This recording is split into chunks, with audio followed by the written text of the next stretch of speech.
오늘 제가 본문으로 택한 게 누가복음 13장인데 천국과 관련되는 말씀이에요. 여러분, 예수님께서 예루살렘으로 이렇게 여행하시는데 어떤 사람이 질문을 합니다. 주여, 구원을 받는 자가 적으니까 이게 무슨 말인가 하면요, 주여, 구원 받을 사람이 적습니까? 이렇게 묻는 거예요. 이에 대해서 예수님께서 대답하신 것이 오늘 본문 전체의 내용이 되겠습니다. 당시 유대인들은 자신들은 아브라함의 자손으로서 구원받을 자격을 소유했지만은 이방인들은 죄로 말미암아 심판을 당하게 된다고 일반적으로 생각하고 있었습니다. 예수님께서 이런 잘못된 유대인들의 사고에 경고하신 것이 오늘 본문이에요. 근데 이 말씀은 여러분과 저에게도 공히 주시는 말씀이에요. 우리가 예수 믿으니까 천국은 따놓은 당상이다, 따상이다 이렇게 생각할 수 있는데 여기에 대해서 다시 한번 생각하게 주시는 말씀이 오늘 본문이라 이 말이에요. 29절에 너희 아니야. 사람들이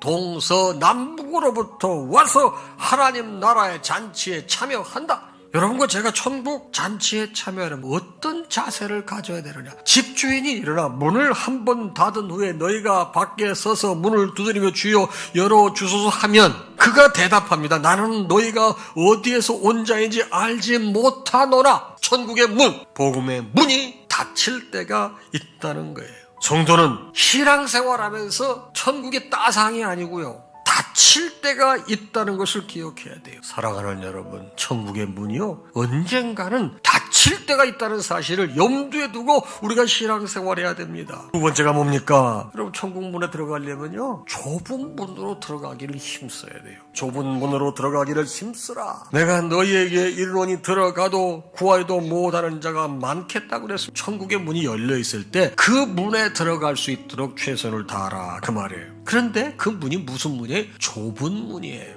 성도는 좁은 문인 천국 문으로 들어가기를 힘써야 됩니다. 마태복음 7장 13절입니다. 좁은 문으로 들어가라. 멸망으로 인도하는 문은 크고 그 길이 넓어 그리로 들어가는 자가 많고 그랬습니다. 좁은 문으로 들어간다의 영적 의미는 말씀을 따라 사는 거예요. 근데 앞에 조건이 붙어요. 힘들어도, 어려워도, 버거워도, 부담스러워도, 고통스러워도 그래도 말씀을 따라 사는 삶이에요. 마지막 말씀 뭡니까? 보라, 나중된 자로서 먼저 될 자도 있고 먼저 된 자로서 나중될 자도 있느냐라 하시더라. 이게 뭐예요? 나중된 자가 먼저 될 수 있고 먼저 된 자가 나중될 수 있다는 거예요. 나중된 자들은 누구예요? 이방인들이에요.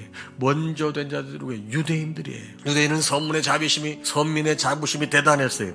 메시아를 거부하고 회개치 않았어요. 이방인들 그들 입장에서는 버림받은 사람들이었습니다. 그러나 그들은 메시아를 영접하고 회개하였기에 천국 잔치의 주인공들이 되었습니다. 여러분, 성도들은요, 신앙의 외모를 자랑함으로 본질을 잃어버리지 않아야 됩니다. 너는 내일 일을 자랑하지 말라. 하루 동안에 무슨 일이 일어날는지 내가 알 수 없습니다. 자, 윌리엄 바클레이는 우리가 나이가 들어감에 따라 하나님께 더 가까이 나아가는 것이 아니라 점점 멀어질 수도 있다. 근데 우리의 신앙 연수가 길어질수록 순수한 마음을 잃어버린다는 거예요. 여러분, 늦게 신앙생활했다고 위축될 것도 없고 먼저 신앙생활했다고 편안할 것도 없어요. 순간순간 하나님의 영이 우리 가운데 거하시지 않게 되면 언제나 우리의 믿음 생활은 흔들릴 수밖에 없다고 하는 것.